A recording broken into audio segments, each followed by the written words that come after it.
বাংলার মুসলমানরা তোমাদের সঙ্গে আছে। ভারত জুড়ে তোমরা নরেন্দ্র মোদীর বিরুদ্ধে দুর্বার আন্দোলন করে তোলো।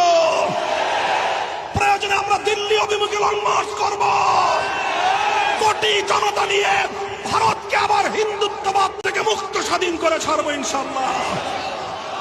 প্রয়োজনে বাংলাদেশের সীমান্তবর্তী অঞ্চলগুলোতে ভারতের মুসলমানরা যদি নরেন্দ্র মোদীর বিরুদ্ধে কোনো কার্যক্রম গ্রহণ করে, বাংলাদেশের মুসলমানরা সীমান্তবর্তী এলাকাগুলোতে ভারত বিরোধী প্রতিবাদী কর্মসূচি পালন করবে ইনশাআল্লাহ। সেই সাথে আমরা বলতে চাই, ইনশাআল্লাহ আগামী ৩রা মে হেফাজতে ইসলামের পক্ষ থেকে ভারতের ওয়াকফ বিল পাস এবং মুসলিম নিধনের প্রতিবাদে সোহরাওয়ার্দী উদ্যানে মহাসমাবেশের ডাক দেওয়া হয়েছে।